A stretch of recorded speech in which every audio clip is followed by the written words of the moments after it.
Hello, everyone. Zach here for GBC Live. You could see I've got a little more pyrotechnics going on before the show, which is probably apropos because we are talking Folsom Rodeocross, which, if people aren't familiar with the Sacramento area, it's kind of on your way into the Sierra. Before I bring everyone in, I just have to mention, about a year and a half ago, we had our first Send It ride with Bike Dog Brewing and in Velo Veritas, and I had been organizing with Kevin Robinson and with Sage from Bike Dog about putting the ride together. And Sage was like, "Oh, we're taking care of it." I was like, "You are?" He's like, "Yeah."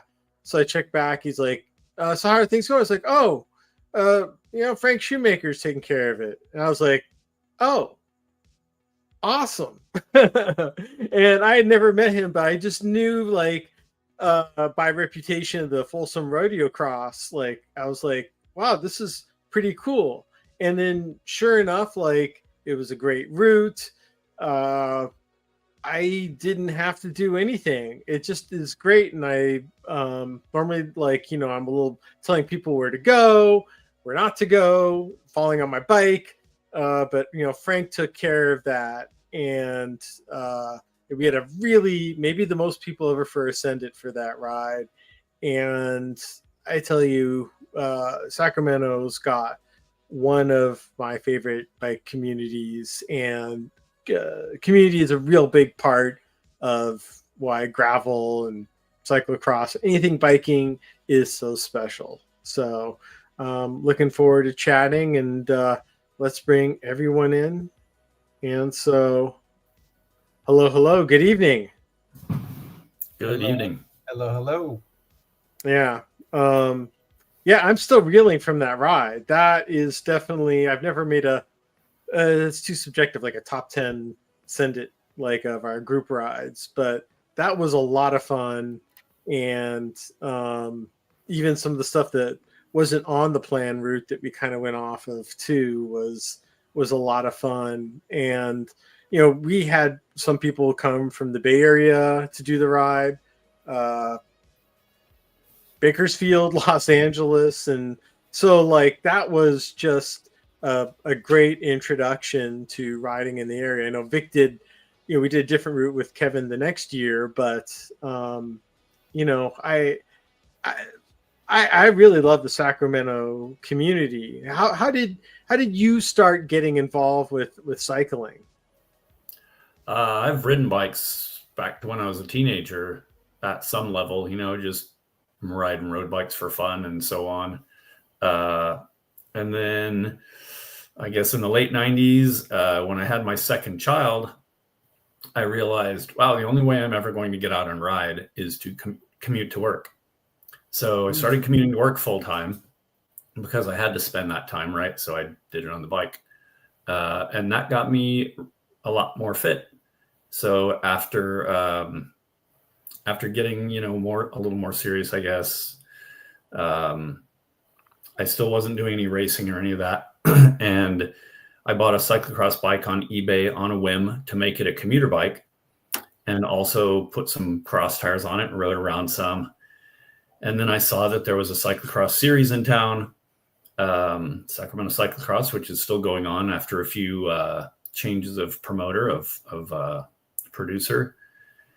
And so I went out. They had a free clinic at the start of their season before the first race. So I went out there with my cyclocross bike. Well, I'll do the free clinic, see what this is about. And I did the free clinic. And then I ran into the owner of the shop I was going to at the time. And he said, "Oh, so you're going to race?" And I said, no, I don't race bikes. And he said, "Well, you're here and you have your bike." And I said, "Well, guess I'm going to race bikes." So that hooked me on cross. And then, wow, it was like 8 years later, probably. The company I had worked for 25 years closed, and I had lots of free time suddenly. So I started volunteering with Sacramento Cyclocross, which was a different promoter running it at the time. And they had a huge portfolio of races and events that they put on. And within a year of that, I was pretty much race director of that, all their things. And that was the gateway drug. And I thought that was going to be a career. Turned out it wasn't really a career at the time. And I did some other stuff and wound up coming back to it a few years later when that promoter decided to stop putting on Rodeocross, and the community rebelled and freaked out. And I got lots of messages and phone calls. And so I started with my wife, who's sitting in the background here. So we started running Rodeocross. And I guess that was really how we got dragged down that rabbit hole. And along the way, when I started working for that other promoter in 2010, she was his course designer and course builder and all that. And that's where we first met and started hanging out. So it's led to a lot more than just Rodeocross. Can we back up a little bit? Because I know what cyclocross is, but I don't know what Rodeocross is. So can you explain that to me? Okay. So Rodeocross is cyclocross, and it takes place in Folsom, California, which is about 20 miles east of Sacramento. And the reason it got named Rodeocross is because the central hub of the race course and of the whole experience is a rodeo arena. Oh, and every July 4th weekend, the city of Folsom puts on a proper rodeo there. So it's the Dan Russell Rodeo Arena. It's a proper rodeo arena with big concrete bleachers and an arena and big stadium lights and all that. So that's where the event happens. So that's how it became Rodeocross. In terms of naming. In terms of what is it relative to regular cyclocross, it takes place at night. It's on Wednesday nights. So we hang half a mile of lights in the trees. We use those stadium lights. We light up the soccer fields with lights on stakes. And relative to cyclocross, it's dark, it's narrow, it's sketchy, it's very unique in terms of the course profiles, the trails, the sections that you're on. And then we make it even worse by putting way too many people on course at a time. So there's no differentiation between age groups or genders or? There is. We do have categories. Okay. If you look around, I have a race or two that are also in the Bay Area Super Prestige Series up here, and BASP, their category structure, I believe they have 25 categories. And for example, Sacramento Cyclocross at this time has somewhere in the mid to high 30s in the number of categories. They have a lot of categories. We have 11 categories at Rodeocross. And we also, because we're at night and our time frame is constrained, we only have 2 race starts. So there's not, there's not a separate race for each category. There's 5 or 6 categories on course at once because we only have two raceways basically. So let me get this straight. Having everyone go at once just adds to the chaos of it all, correct? You understand. Yes, that's exactly it. When we took it over, I should say, when we took it over, our guiding principle was to get people from outside the tape, people that have watched, people that have thought it's intense or intimidating or hard. We wanted to get those people inside the tape into the race. And so we made it cheap. We made it super low key, super approachable.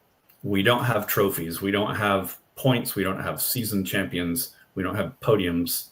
You come and you race your bike at whatever level you want to race your bike. And hopefully you take a beer hand up every lap and have a really good time. And then you hang out with your buddies a little bit afterwards and you go. And that doesn't take itself too seriously. So I think that's what's made the people come, and that's what's made the race sizes get out of hand. Because I want to say, and ASA, you can back me up, I want to say when we took this over, we were getting maybe 140 riders a week. So then if you had 70 on course at a time, it wasn't insane. But now that it's 3 times that big, it's kind of a mess. So there's no podium. So is there a winner though? Like, does somebody win? I mean, we do chip timing and scoring because I totally believe that if you paid me money to come to my race, I deserve to provide you a result, an accurate result, you know. And some people need to show that to their teams because that's how they get subsidies, or, you know, that's how they participate in a team. So yeah, we do provide quality electronically timed results and all that good stuff. But we don't do, like I said, we don't do podiums. We don't do awards or season points or anything. We've had a couple friends over the years that have made us really special trophies, like trophies made out of bike parts and car parts and stuff welded together. But we'll do like 3 trophies for the season, and there'll be something weird. Like last year was most Rodeocross vibe, just like what individual rider through the series most embodied the spirit of what we're trying to do. So we do stuff like that. Yeah. Well, I'm going to throw up quickly here Eric Matthews' photo log from last year's event, and this is the final one of the season, the one closest to Halloween. People dress up just for that one or for the whole month? People dress up for some of the other races. Occasionally, you know, some people are just roll that way, or people are always wearing silly things that aren't proper riding attire. Like this guy. That guy is trouble. He looks like a ringmaster or something. And yeah, that's pretty much the title I've bestowed upon myself, I suppose. It is absolutely a circus, and somehow I'm in charge. But yeah, people wear costumes and weird stuff throughout the year, but the Halloween one, we push it really hard that, you know, it's a costume thing. That's why it ends Halloween. That's what pulls the vibe up super high. And the Halloween's has gotten so large the last few years that we've set the expectation ahead of time that it's not going to be a race. Like if you're expecting to come and race, you're going to be disappointed. Because there's too many people in too many difficult to ride in costumes, and it just turns into a costume parade on bikes pretty much. Zach, go back to the guy with the handlebars on his head. It's Satan. Yeah, I don't know if that's UCI compliable, but I'm pretty sure forward-facing bar ends are not compliant. That's one of our dear friends and one of our volunteer fools that makes Rodeocross happen. That's Cabot. And he does full pull out there with us every week from 8 in the morning until 10 o'clock at night and makes the whole thing happen. So. Yeah. And I definitely, I know who this person is. That's Ashley. She's Sacramento's Queen of Stoke. You probably met her on the shred dog rides. Oh yeah, no, Ashley and I have been in contact a lot, and she's awesome. Cool. You know, yeah, she's rad. Yeah, and I guess I should have mentioned people tomorrow. I've got a video coming out with the shred dog that I did at the beginning of July. So that was the first time, almost exactly 2 years ago, when I did my first shred dog. Got my first taste of the Sacramento community, and yeah, I had met Ashley first there, and. Cool. And that's the thing, like, because, you know, us, Vic and I living in Los Angeles, like, well, we naturally have a large community because we have 10 million people living here. So even 0.5% of 0.5% of 0.5% is still a lot of people, but we still just don't have, like, we do have something called critical mass where a ton of people come, but something that kind of crosses a lot of lines for people that, you know, they're super serious to just wanting to have fun to just trying to be a part of it. I mean, is it chicken and the egg argument like in Sacramento? Is it the riding in Sacramento that kind of brings the cyclocross, or the, you know, because I also think that Sacramento being a fairly flat city just makes it a really easy entryway for people to get interested in the cycling. Yeah, I think all that's true. I think there are a lot of things that make Sacramento's cycling community so good. I think, like you said, it's flat, so it's easy for novices to get into it and start getting around on their bike because the terrain isn't intimidating right off the bat. And then we have race series all over the place going on, which is another good way to bring community together. And there was another thing I thought of while I was talking that I forgot already. But yeah, our community is super solid here. Just an amazing group of people. And that's what I was going to say. We're really lucky in Sacramento. We have a bike trail that runs along the American River, which you might have experienced when you were in town. So you can ride your bike all the way from downtown Sacramento up to Granite Bay, which is next to Folsom Lake. It's 30 miles each way.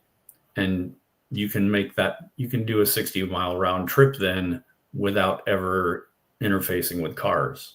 And so that makes new riders much more likely to get going and get riding and stay on their bikes.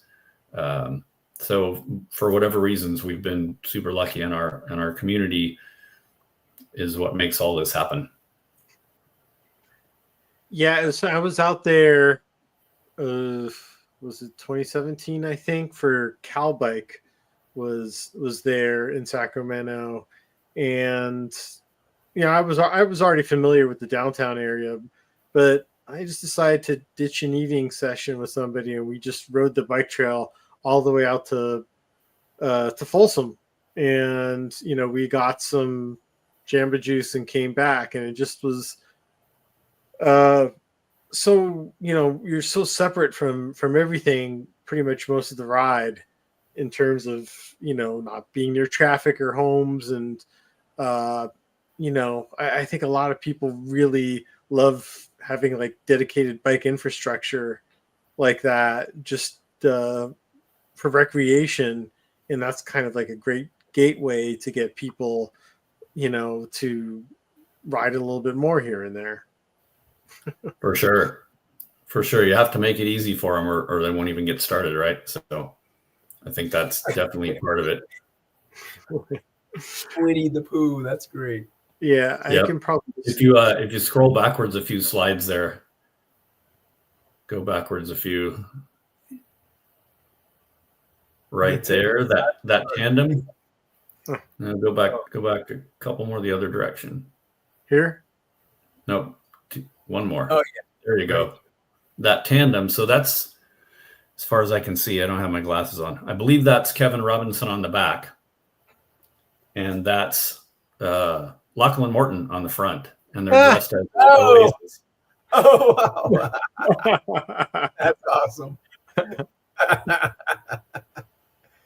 So do you have a tandem category? Yeah, we have, again, it's kind of like the costumes, through the season, we have a few regular tandemers. We'll maybe have a couple tandems every night.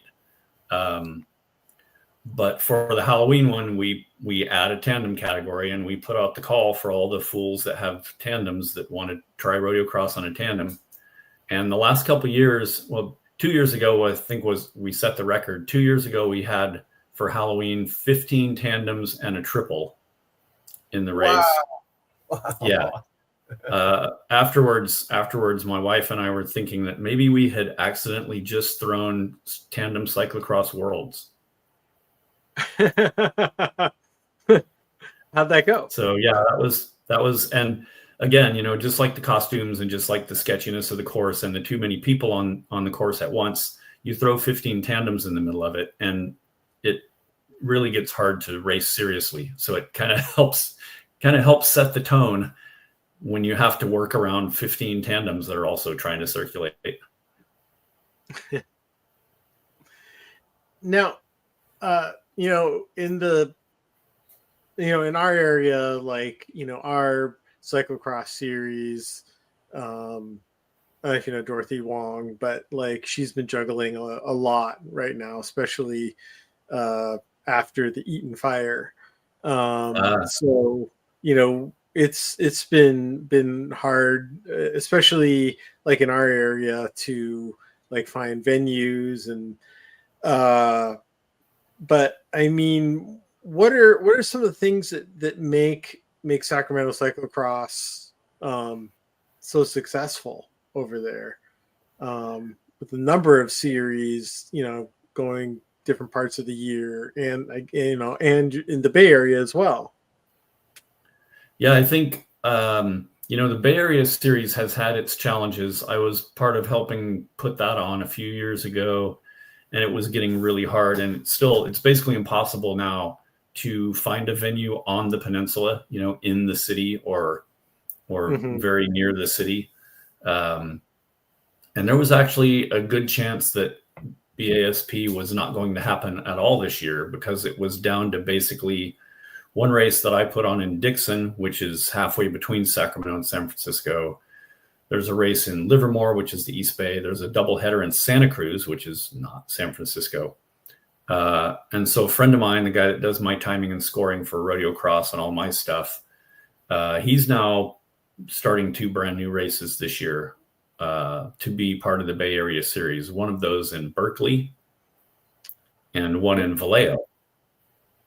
So we'll see how those do. I think that's a good start to see if the BASP series can be revitalized. Is that in the Berkeley Marina? No, it's at a little tiny park that I can't think of the name of, that basically is it used to be a dump, and it's a little square of land that sticks into the bay from Berkeley. So it's got a lot of potential, and I hope it pulls a lot of people across from San Francisco and all that. But then in the Sacramento area, we're real lucky. Like I said, the Sacramento series, I think started in the mid to late 90s. And so over the years, there's been a huge variety of different venues that have been used, and a lot of them are still in use or still could be used. And so between Rodeocross, which stays at one venue, Sacramento cyclocross has 8 races, and I think they're using 7 different venues this year. And then last year, I started a weekend series, or my wife and I started a weekend series that we do 5 races at 4 different venues. And so right now in Sacramento proper, there are 17 cyclocross races on a wide variety of different venues, and it's an amazing amazing number of choices that the riders have, both in venues and vibes and everything. That's 17 more than we have. Yeah, we're lucky. Wow. Yeah. So, I know that the final one is the one to go to. And when I was up there in July, I brought an extra cyclocross bike with me, and I left it with Kevin. And okay. So it is a 2012 Giant TCX. And it's funny, I was just talking to Vic.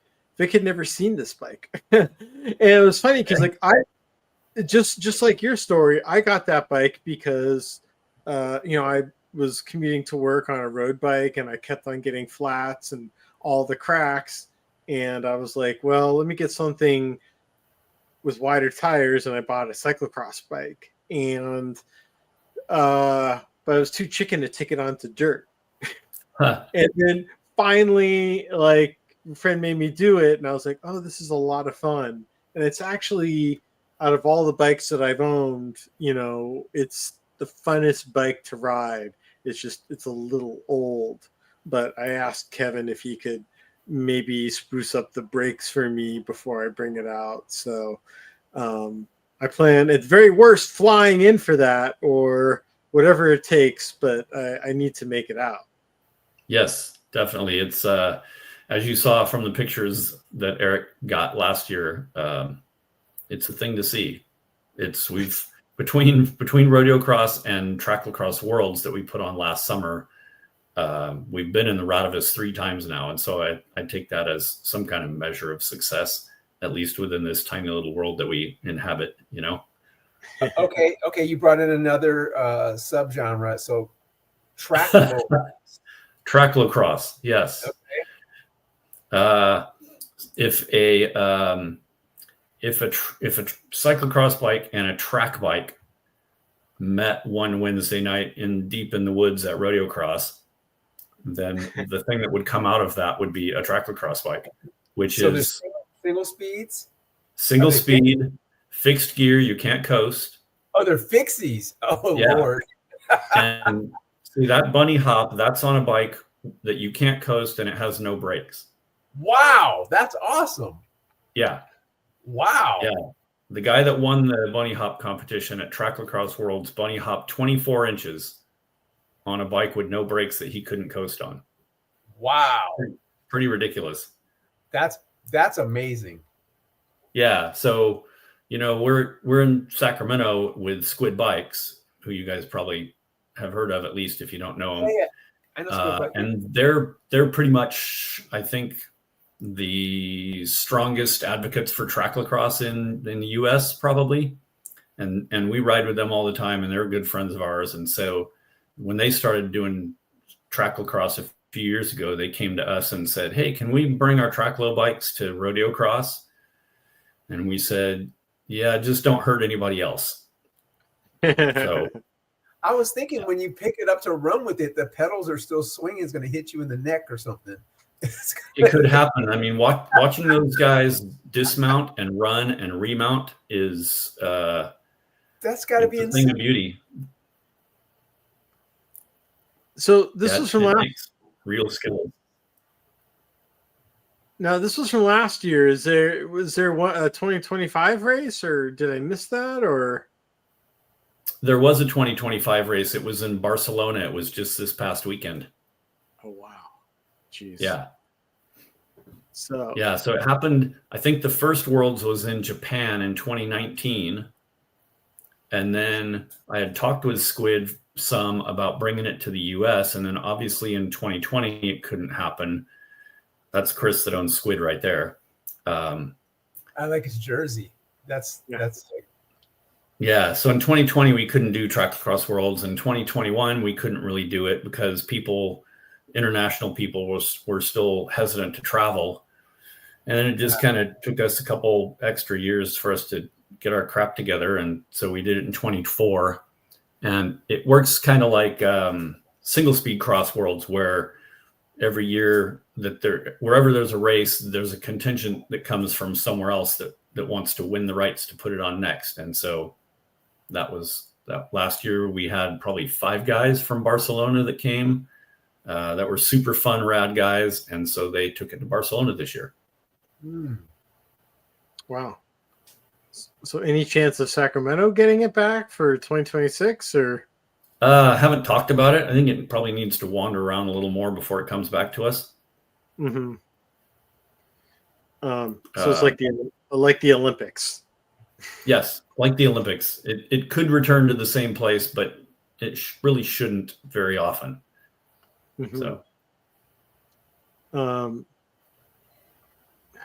yeah. So when you held it last year, how besides of Barcelona, like how far did people travel to come to this? The winner was from Japan. We had a few people from the UK. We had people from Canada. We had people from all over the US. I want to say that mostly covers it. Wow. And is it just one race, or is it a series of race or qualifiers, or Track Lacrosse Worlds kind of works like dirt track car racing. You do heats, like qualifying heats with 4 riders each, and then it's like a ladder, like a heats kind of ladder, working yourself toward the main. So, and did you when you made the course for this, is it a similar course for what you do for Rodeocross, or was there design considerations taken in because of of these bikes? Yeah, it was a combination of that. It was mostly something we would do for Rodeocross, but then Chris and the Squids had a lot of input in saying this is what we want for specifically for track lacrosse. So it was all the bikes Rodeocross, but different. All the bikes are flat bar bikes. Is that? Yeah, that's most common in track lacrosse. Okay. Wow. So, one thing that,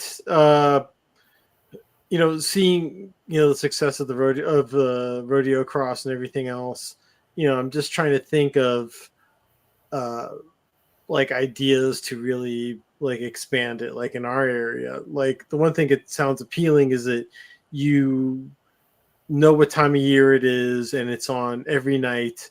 And I know Wednesday nights is midweek, but like for a month, like I could definitely carve out Wednesday nights to do something. Has like the consistency of it like really helped? And like, do you see like a lot of the same people like every night for that series? Or Oh, absolutely. I mean, it's gotten to the point where I probably know 75% of the racers or more by name because it's consistent, and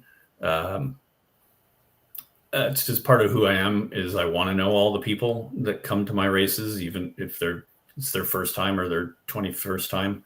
But one of the changes, like I said, that Asa and I made when we took it over in 2014 was previous to that. I think the series started overall in maybe 2008, and previous to us taking it over, I think it started probably in early September. And then I want to say it ran every other week, and they did 8 races. And so it would wind up going almost to Christmas. And what we learned in that time was as we got into December and the nights got cold, because you're there racing until after 8 o'clock at night. When the nights started getting cold, the people stopped coming. So definitely one thing about Sacramento and NorCal, and probably LA too, is as much as we have a ton of super committed hardcore cyclists, our weather makes them fair weather cyclists. So when it gets rainy and nasty and cold, they go away. So that was one of the first changes we made, was instead of spreading it out over 4 months and every 2 weeks, we're going to make this short and sweet and leave you wanting more. So it's always going to be 5 races in a row. It's always going to end that Wednesday before Halloween, or if it falls on Halloween, and then we're done. And that way the last one is always going to be the most massive party because it's the Halloween party. So it seemed to be the magic combo. It just hits all the right marks. How come are there costume prizes ever given out? Occasionally we've given costume prizes. Yeah. Not consistently, because Rodeocross, we don't do anything really consistently. That's consistent. Yes. You get it. We're consistently inconsistent. Well, I mean, what have some of your favorites been throughout the year? Oh, costumes. Yeah. Nathan, the guy that does my timing and scoring, before he was doing that, he came as a giraffe. So he had this piece of it's called sonotube or something. It's like structural tubing that's about 12 or 16 inches in diameter, and he had painted it to look like a giraffe's neck, and then he had a giraffe head on the top, and it was strapped into a backpack. So the whole works was probably 12 feet high, and he rode the whole race with that. We had 2 years ago, we had 3 guys show up on a triple bike, and the guy in the middle was facing backwards on the triple bike, and they were all dressed as 7-foot inflatable penises. We had, I don't remember, Asa, several years ago, we had a friend come as Forrest Gump, and he ran the whole race as Forrest Gump. So people pull out all the stops. We have a lot of really creative people involved with this. And then like Ashley will do something like she'll get her posse together And one year it was like 5 people all dressed as Guy Fieri. Last year, I think it was last year, we had half a dozen people that were all dressed like, I think it was Motorola era Lance Armstrong, but like a whole team. The whole team was there, So yeah, people get super creative. Also, I think for the whole time we've been doing Rodeocross, pretty much, Katarina Nash has come. If you know who Katarina Nash is, yeah? Okay. And she always wears a costume, always comes Halloween, always wears a costume. And we'll start seeing, like probably around now, we'll start seeing on Instagram that she's working on her costume because she's super into it. And she, like the international woman of mystery she is, she never wears the same thing twice. So she's always got something new and clever. And the last few years, she's been bringing her boyfriend, Jeff Kabush, which is kind of cool. So, to throw a little weeknight party race and get Katarina Nash, Jeff Kabush, and Lachlan Martin, that's kind of wild. That's epic. It is. It's really silly. Yeah. The first time Lachlan came, I had lucked out and literally bought off an Instagram ad for the first time ever. I've done that. But I bought these hats that I saw on Instagram, and they said, "This is actually my first rodeo." And so when he was on the start line, I presented him with a hat because it was legit his first rodeo. It was pretty funny. That's great. Well, I think I've got my costume. I figured it out. Yeah, already. Cool. I just I've been trying to think of it because it's funny. Like for the last probably 10 Halloweens, I haven't had the opportunity to pick out my own costume. It's my daughter that's done that. Yeah, there you go. So for Halloween itself, like I'm going as a character from Dandy's World, which is a Roblox game. Which I hope none of you know what it is because I'm still figuring it out. I don't. But now I have something that I know what I'm gonna wear. Okay. Vic, what are you gonna wear? I was just gonna ask Vic what he's gonna wear. I'm working on it. Costume guy. Vic's not You're a costume. My daughter does amazing costumes, so I'll probably consult with her. Okay. Yeah. Okay. You just crossed off one excuse. I told Zach, I'll be frank. I was like, I don't know about this costume. Hey, wait. But now I'm like, hey, I think I can do this. Yeah, you should do this. Oh. Well, okay, because this ties into my costume. What's the helmet policy for? Well, I was going to ask that, but I noticed Lachlan. I thought he didn't have a helmet on, but I think it was under that wig. Am I right? Yes. Yeah, you are correct. Our helmet policy is everybody needs a helmet. And every once in a while we catch somebody without a helmet, and we usually, especially at the Halloween race, we probably don't do anything about it. So it's hard to enforce. But yeah, the insurance and the waiver mandate helmets, as would anybody with common sense. But yeah, if you look at our Instagram, I just posted my post last week. I had 2 guys on a tandem and they weren't wearing helmets. I was like, oh well, I did it myself. That's bad.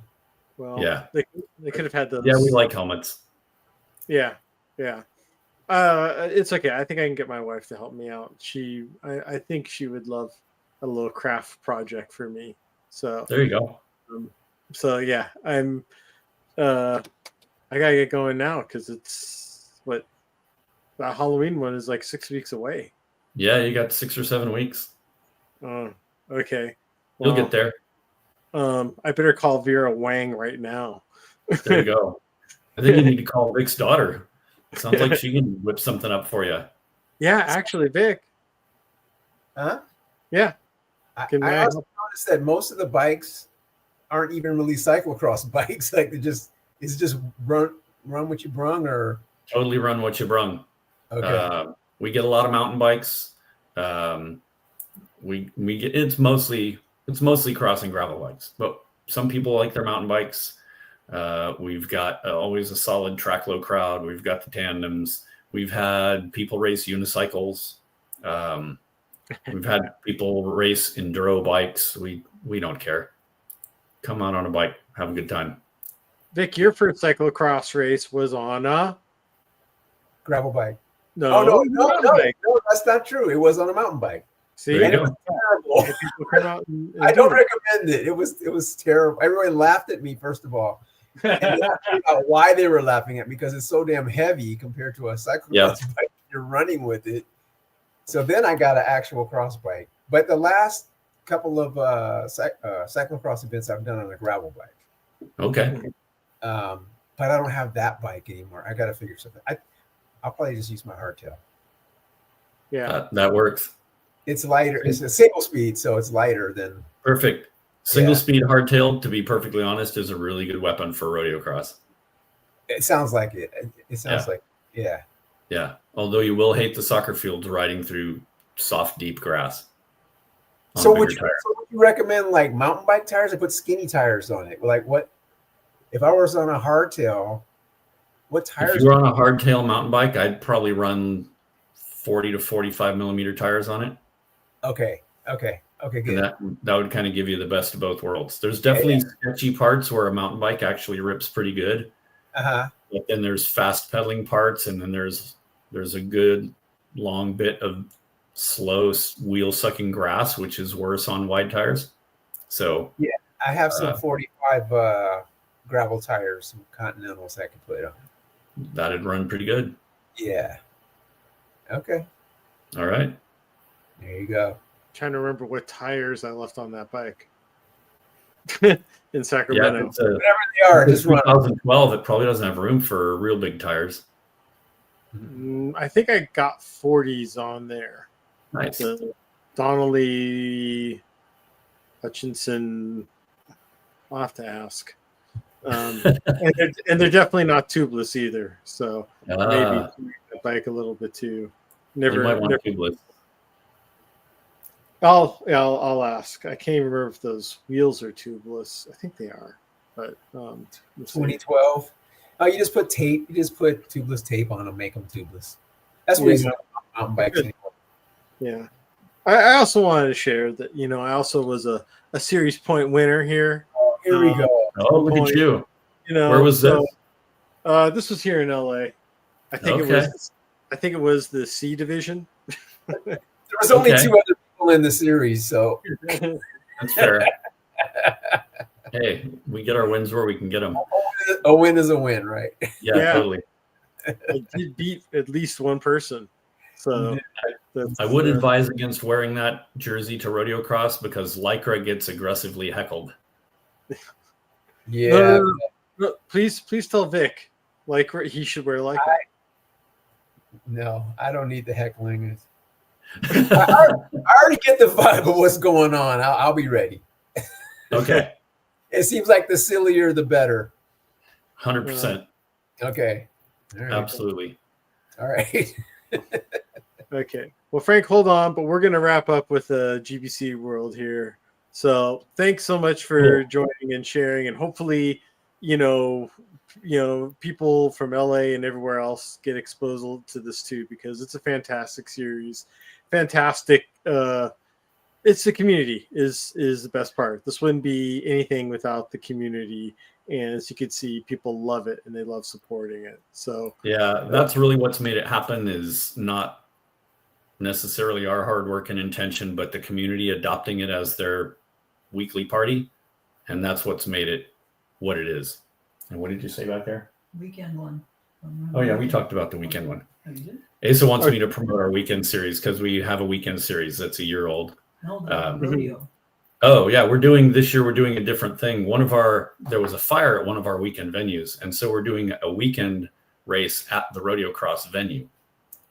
So it'll be a weekend race, which hasn't happened at that venue for probably 15 years. So that should be fun. And we're timing it. We're starting later in the day than a normal weekend race would, so that the A race, the main race, will start at sunset and go into the dark. Oh, wow. So, cool. So that should be fun too. Wow. And when is that? That is on October 11th. Okay. I've got all different weird plans up in the air for October.